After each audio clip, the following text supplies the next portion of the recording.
The best of Money Matters. The Hot Seat. Welcome to The Hot Seat, a debate segment where ideas clash and insights spark. I'm your host, Hongbin, Jeong. Imagine this. After months of anticipation, the moment has arrived. You're down on one knee, your heart racing, and you present a small, beautifully crafted engagement ring to your partner. Their eyes light up as they gaze at the sparkling symbol of your love, but then a question lingers in the air. How much did it cost? In that instant, does the price of the ring change the meaning of the moment? Does a diamond with a higher price tag make the love between you and your partner any deeper, or does it merely reflect societal pressure and material expectations? Is it really about the value of the ring, or is it about the commitment, the promise, the life you plan to build together? For centuries, diamonds have been heralded as the ultimate symbol of eternal love. The more extravagant the ring, the more profound the commitment. This is a narrative woven into the fabric of our culture, perpetuated by commercials, advertisements, and societal expectations. The more you spend, the greater your love. Or is it? Could the cost of the engagement ring make or break the relationship? Does the price of an engagement ring really matter? Well, before we hear from our guests and dive deeper into this debate, here's a disclaimer. The views and arguments presented by our interviewees do not necessarily reflect their personal beliefs or opinions. Instead, they are here to provide a fresh perspective on the topic at hand. Now, on that note, if you'd like to send some questions in for our guests, feel free to text us at 88550893 or leave a comment on LinkedIn and Facebook, as we're currently streaming live on those platforms as well.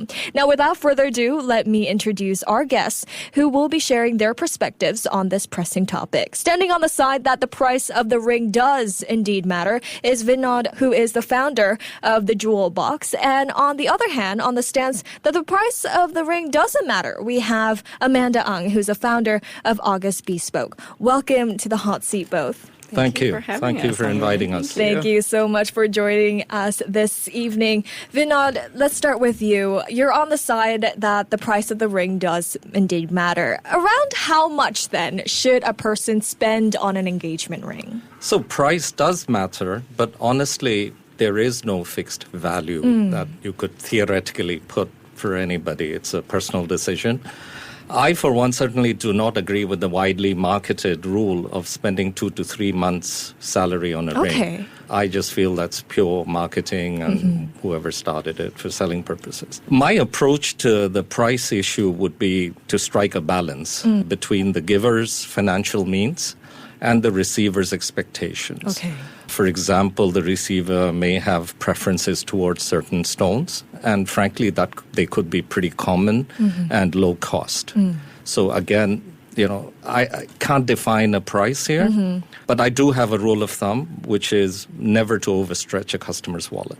I see. I mean, sounds fair. Well, Amanda, now you're on the stance that the price doesn't matter here. So if the price of the ring doesn't matter, what other aspect of the ring does matter? What should one consider before buying the ring? So that's a really good question, Hongbin. I think there are two things that come to mind. First is, how does this ring connect to your journey as a couple? So just to give you some concrete examples, we've had a client, his partner really loves the color of his eyes, which were gray with little flecks of orange. So we created this very special salt and pepper diamond ring, which mimicked his eyes, and she really loved that. We're currently working on a ring for a couple. For them, the number 16 is really important. They are both born on the 16th of the month.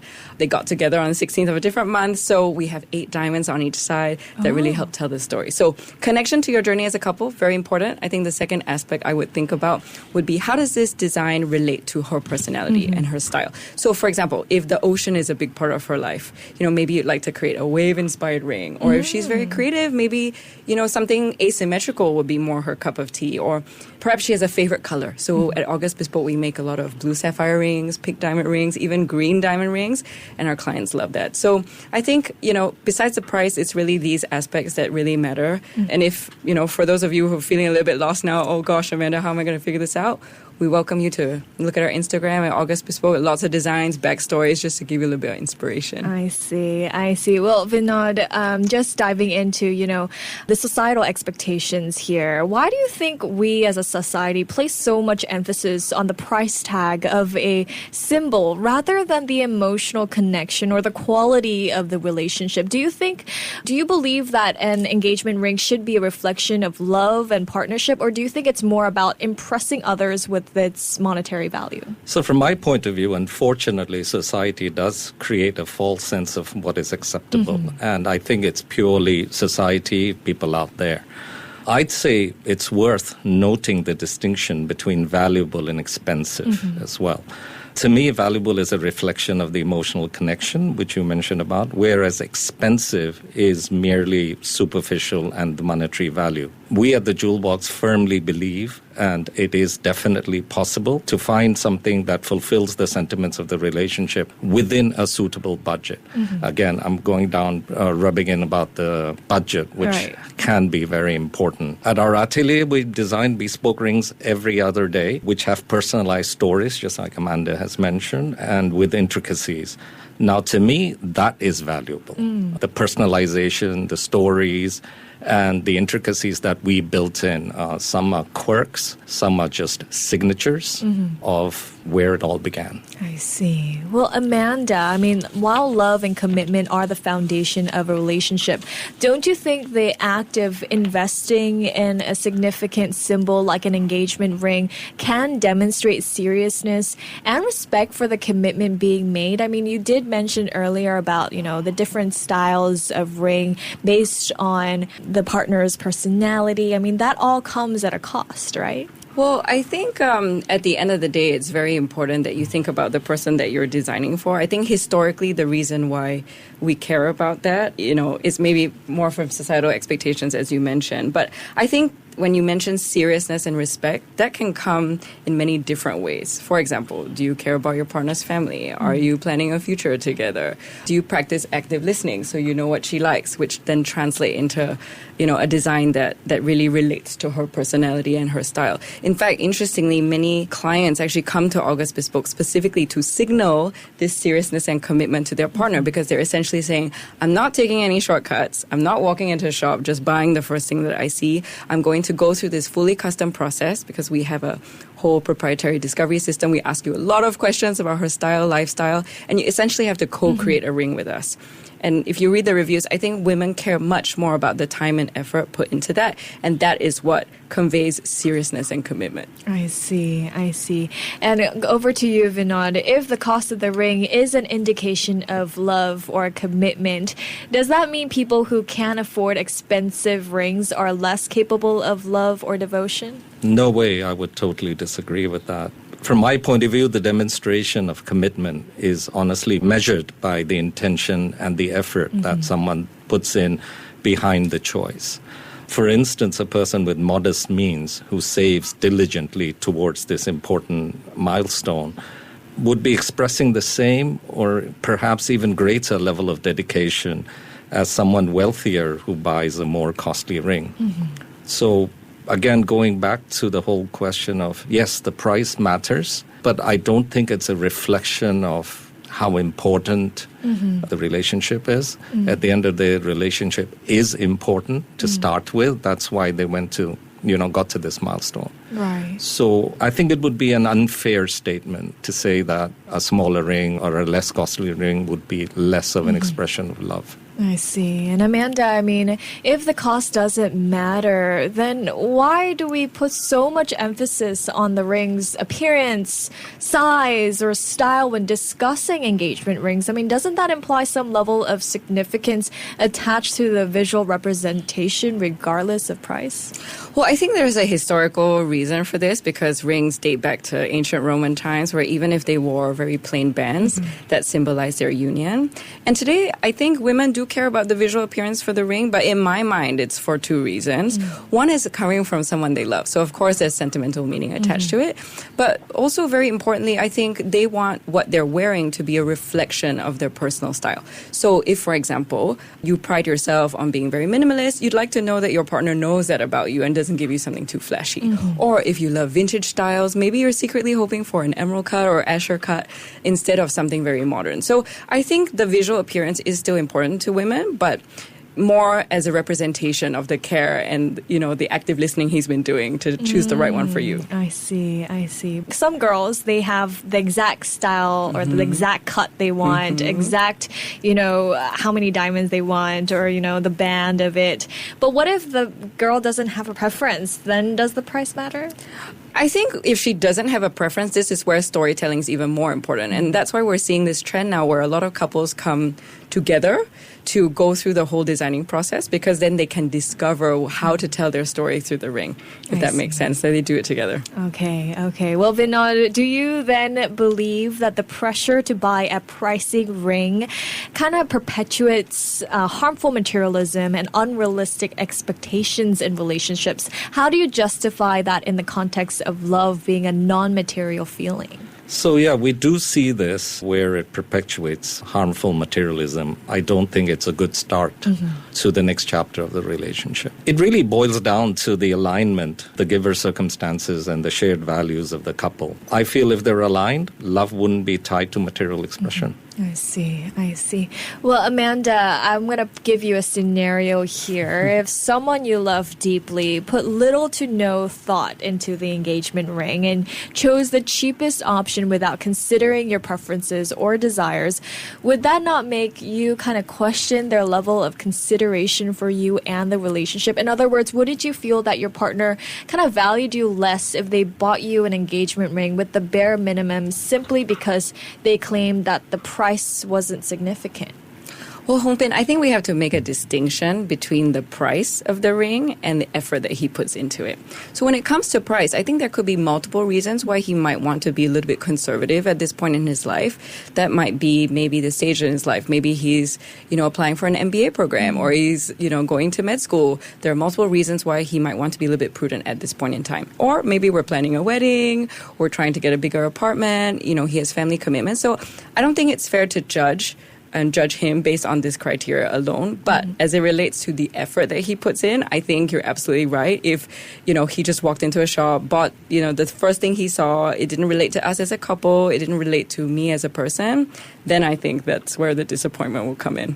I see. And Vinod, if, one person were to face financial difficulties in the future, would the ring's values still hold the same significance, or would you prioritize the relationship's health and stability instead? Well, first of all, the relation has to stay very strong for them to have ridden it out and now to ride out the future. I assumed we are evaluating a resale of the ring. Well, undue financial strain at home would also not help the relationship. Right. So I think it becomes a practical consideration and a joint decision. So both of them have to think about it. If I may take it another way, if there's no food on the table, what does the ring mean? Right. Yes, it is a symbolism, but again, it's a hard symbol, unlike the relationship itself. So I'm talking about emotions and sentiments, which should remain and in hard times should be reinforced. So honestly, if they need to let go of it to survive, then it has to go. I see. And Amanda, earlier you mentioned maybe the guy who is, buying the ring is going through an MBA program or have other financial, priorities. But, isn't it possible that the price of a ring can be a way to celebrate a once-in-a-lifetime occasion? Why downplay the importance of marking such a monumental moment as something, meaningful and lasting? Well, I think no one's arguing that we all have a once-in-a-lifetime moment. We definitely want to celebrate that. I think, my point of view is that it doesn't necessarily need to break the bank. So if I get everyone listening now, I'm going to give you two scenarios, okay, and let's compare them. So scenario one, You have a small wedding, all your close family and friends. And scenario 2, you have a wedding with 10,000 people and your neighbor's neighbor gets to come. Mm-hmm. Does that mean that that second wedding is going to be more meaningful and lasting to you just because you spend more money?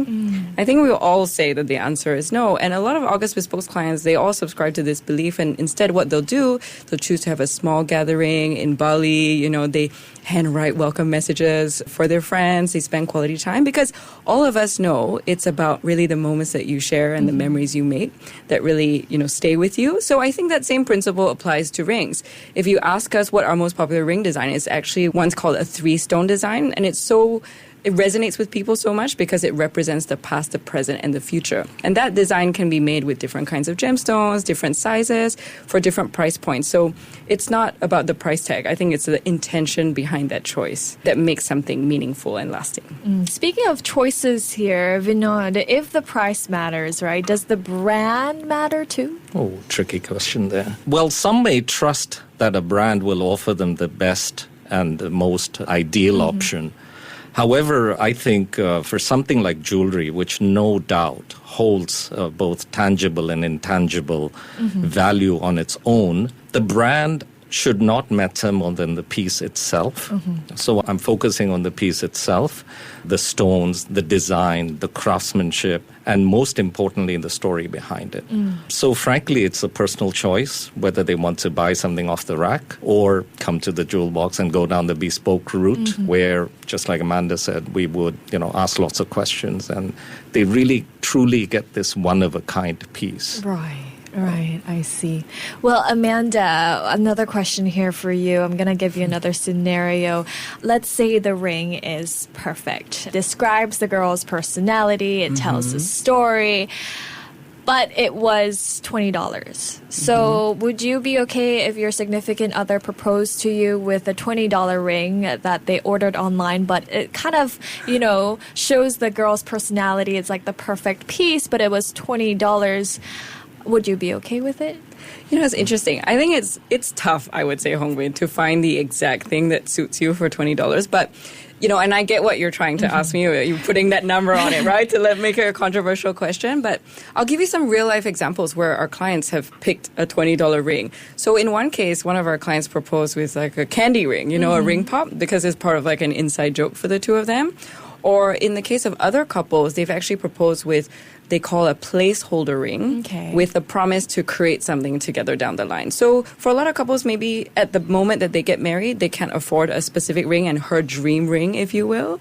But, they come to us then 10 years, 25 years later to create an anniversary ring. So I think, again, less about the $20 and more about the story that goes into it. If he bought something online, the first thing he saw, again, no connection to us as a couple, no connection to my personality, that's the bigger issue that would make me sad. Okay. Well, Vinod, I got another scenario for you, but it's a different one. The male has bought a super, super expensive ring, and it's a couple of thousands of dollars, but it doesn't kind of reflect anything. It doesn't really tell a story, or it doesn't really reflect the girl's personality. Is that okay? I wouldn't be okay with that, and I certainly wouldn't be selling that ring. We ask lots of questions when they come in. Again, the number is big, but just because it's a big number, it doesn't mean it works. I see. So at the Jewel Box, we do get clients coming in with very different perspectives and very different expectations of what they're going to get versus the price. Our guideline to them is very simple. First of all, is to go for quality versus size. In case it comes back to the situation you mentioned where they have to resell it or something. So definitely quality counts. And then, again, being realistic and practical. We also feel a lot about usage. If it's a gentleman coming in, if they're going to buy something that's not going to be used, there's no point. Right. So understanding, and I think rightfully Amanda has said as well, understanding each other. And then I keep going back to the importance of the relationship and the couple rather than the price. Whereas price does matter because depending on how fat the wallet is. Okay, depending how fat the wallet is. Well, thank you both for joining me today. Thank you so much, Thank you. Hongbin. Thank you for inviting me. Thank you. We've been speaking to Vinod, who is the founder of The Jewel Box, and Amanda Ang, who's the founder of August Bespoke. This has been the hot seat where it's not just about winning an argument, but about understanding the complex layers that underpin today's hottest topics. I've been your host, Hongbin Jeong. To listen to more great interviews, download our podcasts at audio.sg or download the audio app. That's AWEDIO, audio at the App Store and Google Play.